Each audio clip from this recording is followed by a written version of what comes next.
Yesterday on CNN, radical left-wing Democrat Senator Thom Tillis appeared and talked about the I'm sorry, what? He is?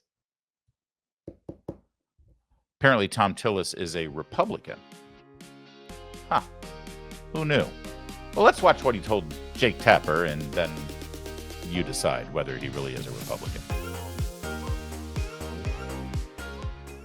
If you like Medicaid and you're eligible, you can keep it. That's fundamentally untrue because the funding mechanisms are probably going to take people who are eligible for it off of it over time, or it's going to create an enormous unfunded mandate on the states in a time frame that they can't absorb. All right, so that's Thom Tillis of North Carolina telling Jake Tapper exactly what Jake Tapper wants to hear, exactly what every Democrat wants to hear in Washington, D.C., whether they work in the media or they work on Capitol Hill or they're an elected official, telling you everything that every radical left-wing activist who hates Donald Trump wants to hear, and that is that Donald Trump and the Republicans just defunded Medicaid, and people who need that health care are going to be thrown on the streets to die. That's why he voted against the big, beautiful bill, the Reconciliation Act. And by the way, he immediately announced that he will not be running for re-election in the great state of North Carolina. That's Thom Tillis. Now, listen, these midterms coming up in 2026 are going to be based quite a bit on this bill, on Donald Trump getting this package passed. Smart Republicans are going to talk about the great tax cuts that you just earned. And Democrats clearly are going to be using this Medicaid thing as a weapon. They're going to claim that there are people who are dying without health care. Hospitals are shutting down because Donald Trump and the mean Republicans wanted to give tax breaks to billionaires. You can see it coming. And Thom Tillis is basically doing their bidding. Now, listen, Republicans who are trying to run for re-election, they have a choice here. They can either be Thom Tillis, and they can throw the president and Republicans under the bus, and they can try to win re-election for their sorry political careers by lying to the American people and just going along with the beast that is Washington, D.C. and the media, or they can take a page from Scott Jennings' playbook. Yesterday, Scott Jennings was on CNN, and it was the world against Scott Jennings on this point, on this specific issue. And Scott Jennings had facts in his back pocket, but they're not quite as emotionally endearing as saying that people are going to die without health care provided by the government so the billionaires can get a tax cut. But see, I'm naive. Maybe I'm hopeful. Maybe I'm just a little bit too much of a Pollyanna. But I think when you're in politics and you use facts, you're always in the long run going to win. Or at the very least, you can look yourself in the mirror at the end of the day. So watch Scott Jennings go. First, taking on Thom Tillis himself. I think he's wrong. And virtually every Republican thinks he's wrong. There's nothing politically devastating about trying to bar 1.4 million illegal aliens from getting welfare. There's nothing politically devastating about encouraging 4.8 million people who choose not to work to try to work a little in order to get government benefits. And they did in the Senate install a $50 billion fund for rural hospitals, which was something he also raised concerns about. So I don't agree with his political analysis, nor does virtually every other Republican who helped to craft and ultimately pass this bill. And I think Republicans ought to lean into these things. Work requirements are good. Encouraging work instead of welfare is a good thing, and it will work in campaign. Okay, now a couple of things here. First of all, thank you to the Vigilant Fox X account. You should follow and subscribe him or her. Not sure. But Vigilant Fox pulled these clips and did those great captions, and we appreciate it. So understand the facts that were just laid out there. 1.4 million illegal aliens getting government-funded health care through Medicaid right now. They will be removed. That's your cut to Medicaid. And over 4 million able-bodied, perfectly healthy young Americans who should be working and getting health care through, the good old-fashioned way by either having their employer pay for it or they pay for it themselves. They're also getting Medicaid, and they're not supposed to be, and they shouldn't be getting that welfare. There are supposed to be work requirements for welfare, and they're exploiting the system. Those are the facts. The Congressional Budget Office have delivered those numbers. No fan of MAGA, no fan of conservative Republicans, but even the CBO has delivered those numbers. Frankly, I think the numbers are even bigger than that. So that's the talking point. Those are the facts that Scott Jennings has. Now, watch as he has to go around the table to everyone sitting there as they all attack him. And the best part is they all pretend to be impartial journalists. We'll start with our old friend Alex Thompson of Axios. You remember him. He's the one who co-wrote the book with Jake Tapper about Joe Biden's illness. Watch. You say Republicans should lean in, but most of these Medicaid cuts don't come until after the midterms. Why is that? Well, I mean, states run the Medicaid program. I do think it's reasonable to give them time to prepare to enact changes to the program. But it doesn't matter because Democrats are obviously going to go all in on this hysteria campaign. So if you're running a Republican campaign out there, you're going to have to debate the issue. And I'm telling you as a debating point, if Democrats want to run on giving Medicaid to illegal aliens and people who won't work or choose not to work, Republicans have a counter message that will work if they are willing to courageously defend it. Good for him. By the way, Alex Thompson there. If Republicans should lean in, why do the cuts happen after the midterms? All right, Jennings gave a good answer, which is you want to give the states a chance to sort of reset and reorient, number one. Number two, the fiscal year ends September 30th. That means the next fiscal year will take us to the midterms, and these will apply to the fiscal year after that because this is a reconciliation package that doesn't affect the next budget process. But that's fine. Alex Thompson, in asking the question in the way that he did, already sends the message and implies that Republicans are really just doing this after the election because they don't want anyone to feel any pain.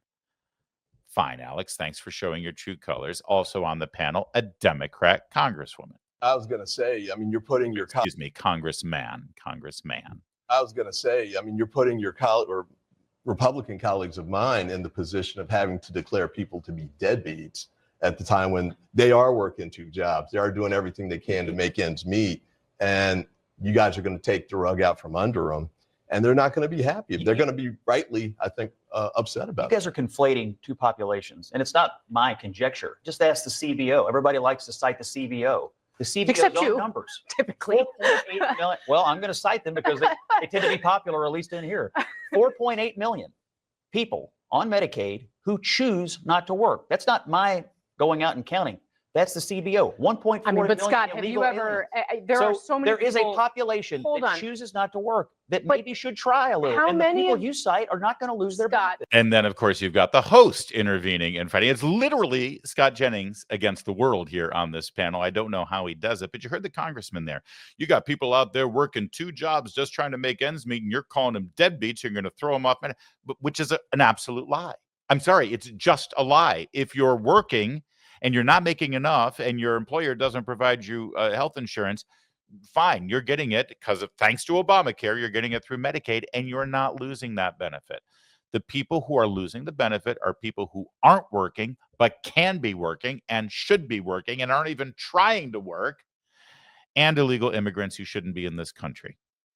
So this is a Democrat saying, hey, listen, we got a great talking point here. This is politically damaging to you. We're going to say that you're taking their health care and that you're calling anyone who's losing their health care deadbeats. And Scott Jennings is saying, okay, you go with that. You try that. Our message is you want to give health insurance, free health insurance, taxpayer-funded health insurance to illegal immigrants and deadbeats. Let's let the voters decide who has the better message. So Jennings continued, this time against a New York Times reporter. It's like he's facing a firing squad here, and they can't leave a mark. Just as a bit of political analysis, I mean, this is really what I'm trying to do here, is that it is much easier to run on a message of someone took something away from you than it is to say, no, actually, we didn't take it away. Some certain populations are undeserving. Certain populations, aren't actually there to get it. And so what I would say probably is that you are facing a real issue where Republicans are becoming the party of taking things away, of cutting things, cutting things. Because look, I hear your analysis, and it's a valid debating point. My rebuttal to that would be Democrats have become the party of exploding government benefit programs during COVID, vastly expanding Medicaid beyond what it was ever intended to do, and then saying, gee whiz, now people are trying to take things like away. Healthcare, though. Do you think people like Yeah, healthcare? Do you think I people think they like having, healthcare. I don't think they like the system we live under, which is not a Republican system. It's by the way, Obamacare, which exploded premiums and has vastly expanded the welfare state. All right. So first of all, you saw what happened there. The New York Times reporter is like, listen, I'm just providing political analysis. I don't actually have a perspective or a point of view because I'm an impartial reporter. Okay, honey. And of course, the political analysis was, this is a loser for you politically because you're the party who takes things away. That's the message. And she knows that message because she's a Democrat, and that's what the message is that they're deciding to promote. And she's decided that that's the winning message. As soon as Jennings proposed what the alternate political message is, which is, you guys, the Democrats, are the party that has exploded these programs well beyond anything that was ever agreed to under the guise of COVID and the pandemic. And now when we want to get back to normal, you're saying it's all being cut. As he was making that argument, she immediately jumped in and interrupted him and tried to offer a different argument because he was about to win that argument. This is how it works. Are you seeing how this all works on cable news when they supposedly have a debate? Again, how fair is the debate? Well, look, there's Scott Jennings to the right, appropriately, and you've got a Democrat congressman, you've got a Democrat liberal reporter from Axios, you've got a Democrat liberal reporter from the New York Times, and you've got the Democrat liberal host. And we've shown you how half of these guys are all interrupting him as he's making his points. And here's the best part. He still wins. He still wins because, say it with me, he's got the facts. He just keeps repeating the truth. And the facts will win eventually, even with these kind of odds. But what I'm saying is, most people do believe that there should be a basic ability to go to a hospital and get some care. I agree. But I think most people also believe that people should not be able to sit and do nothing and receive government benefits, or be in the country illegally and receive government benefits. An attempt to work is a good thing. And the Republican ethos is encouraging work. The Democratic ethos is encouraging government dependence. That's absolutely the debate, and he won it. And then for his efforts, after winning that marathon in the middle of the day where it was everyone against Scott Jennings, he showed up in prime time, his usual home, Abby Phillips, and he had to do it all over again. But at this point, I mean, he had already had his workout. He was already pumped. The muscles were throbbing. Watch him finish it off. Clear as day. You can't be more crystal clear than that. He looked at the bill.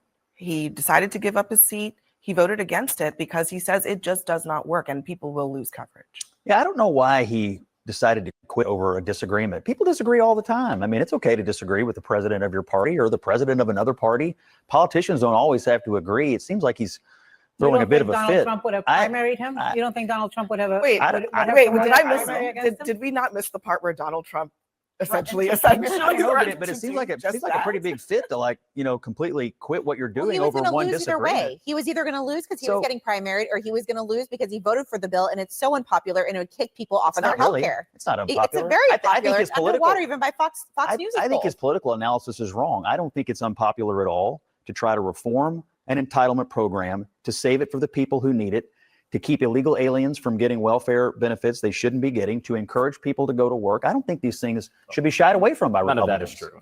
First of all, I think Medicaid It's exactly true. It's exactly what's in the bill. Federal law prohibits undocumented immigrants. Then why are from receiving Medicaid benefits on it? Why are That's a figment of your imagination. It's a figment of the CBO's documents. Let me explain the facts. It's in the CBO documents. I'll explain the facts. Is it or not? Let me explain. It's not. Actually. No, you are lying. No, that is not. It is not true. Okay, hang on. All right, so this is a beautiful moment, and I'm going to roll it back a little bit because you have to understand this guy is actually a congressman, Richie Torres of New York, and he just claimed that the CBO, the Congressional Budget Office, did not determine that nearly 5 million illegal aliens are getting Medicaid right now. He just claimed, hey, that's against the law.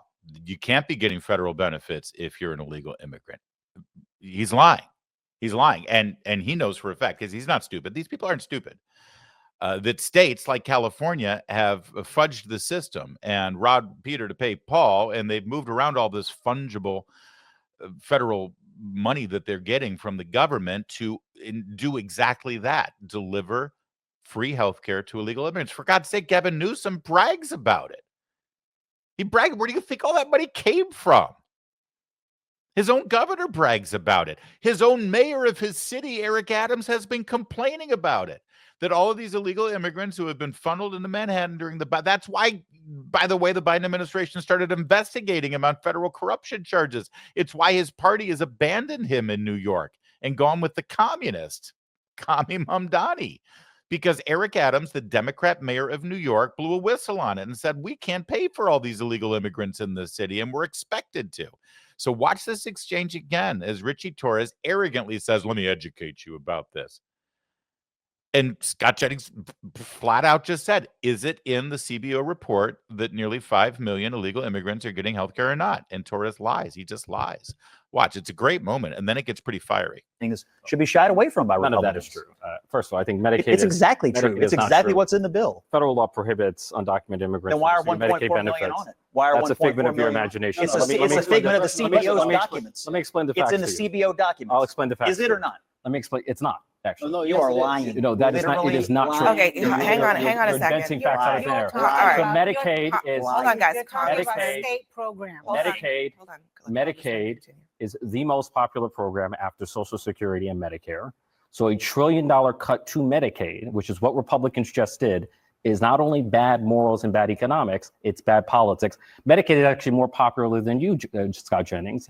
It has 70% approval rating among Republicans. How do you know what my approval More than rating is? 80% among independents, more than 90% among Democrats. It's political suicide for Republicans I think to it's get political Medicaid. suicide to come on as a member of Congress and lie about what the CBO Okay, says. so The majority of 1.4 people, million illegals are on it. who benefit from Medicaid are senior citizens and those with disabilities.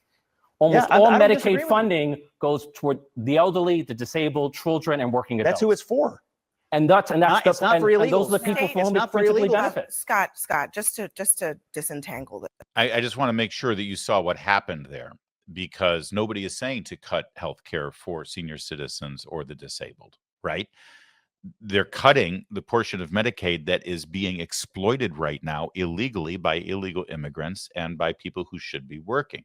And all Mr. Torres was able to do was say, well, this is a really popular program. By the way, this is why those of us on the conservative side of the political spectrum oppose programs like Obamacare, known as the Affordable Care Act, which check your health insurance costs and see how affordable Obamacare made healthcare in America. It did quite the opposite. Always does whenever the government comes in and tries to solve things. But see, the Affordable Care Act was incredibly maniacally devious in how it was set up, in that it funneled all of those costs for providing health care to people through the Obamacare program through the state Medicaid rolls. So suddenly, people who were never on Medicaid before for their health care, a lot of people got bounced out of their employer programs. Why? Because employers said, oh, so the government's going to provide this now? Then I don't need to provide it. Fine. You have no more state health care through your employer. Go get it from the state. Since they're raising my taxes either way,